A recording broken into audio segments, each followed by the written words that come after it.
démonstration en vol.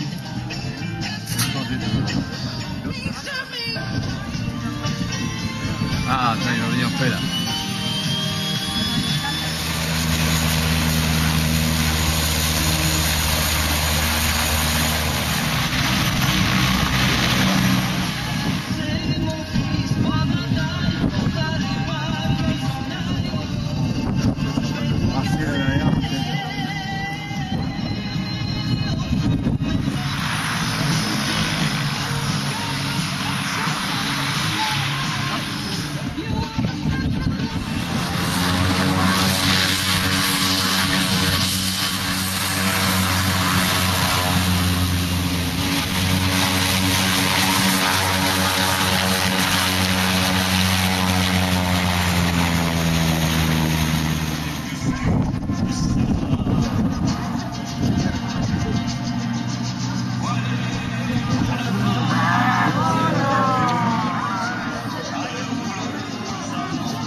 Ça exista également en Europe, en France, en Angleterre, en Allemagne.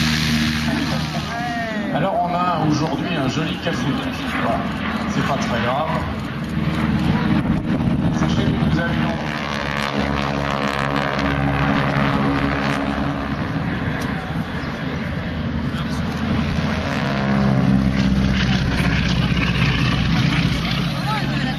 Alors ceux qui sont des êtres vivants, qui remuent les bras, les jambes, ils vous saluent.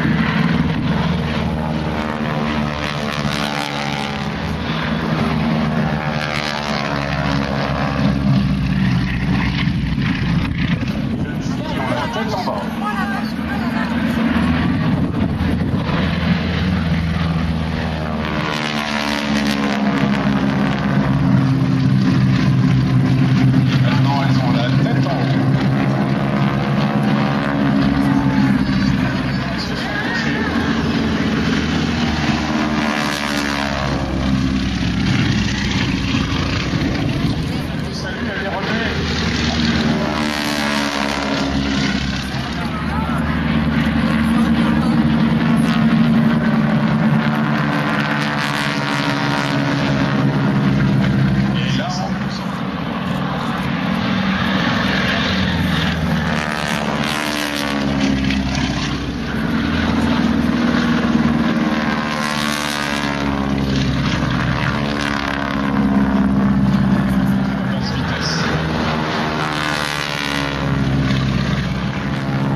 Il est né en 1935, il est né en Californie. La Californie, c'était la terre de tous les espoirs.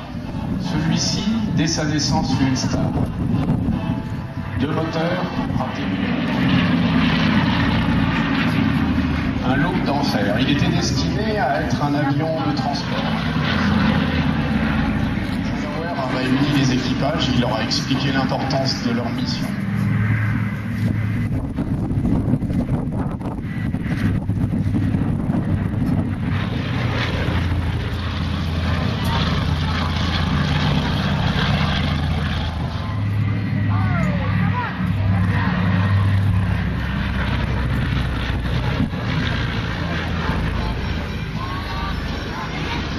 voyez, c'est comme le DC-3 tout à l'heure, on a l'impression que les moteurs ronronnent. Ce sont deux.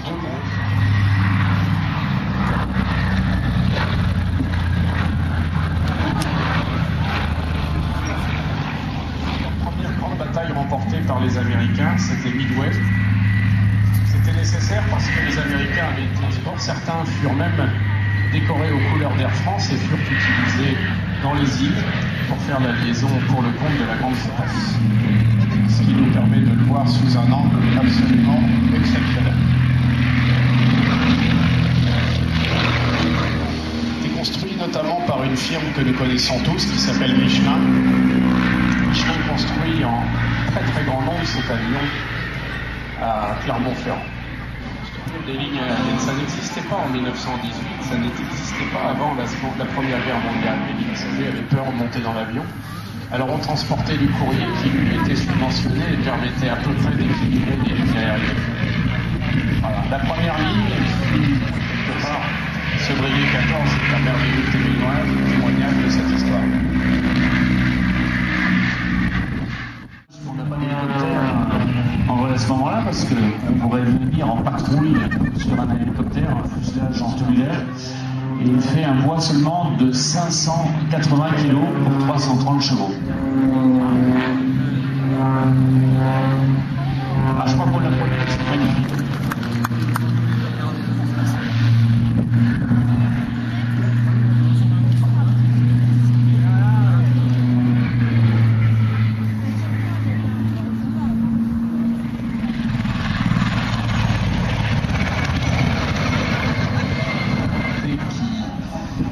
Créé en fait pendant la guerre.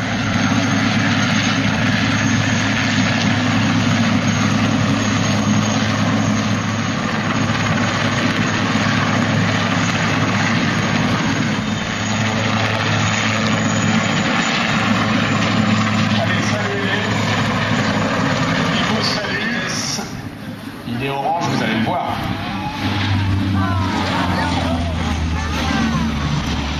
Il profite du vent, ça doit être de l'ordre de 70-80 km/h.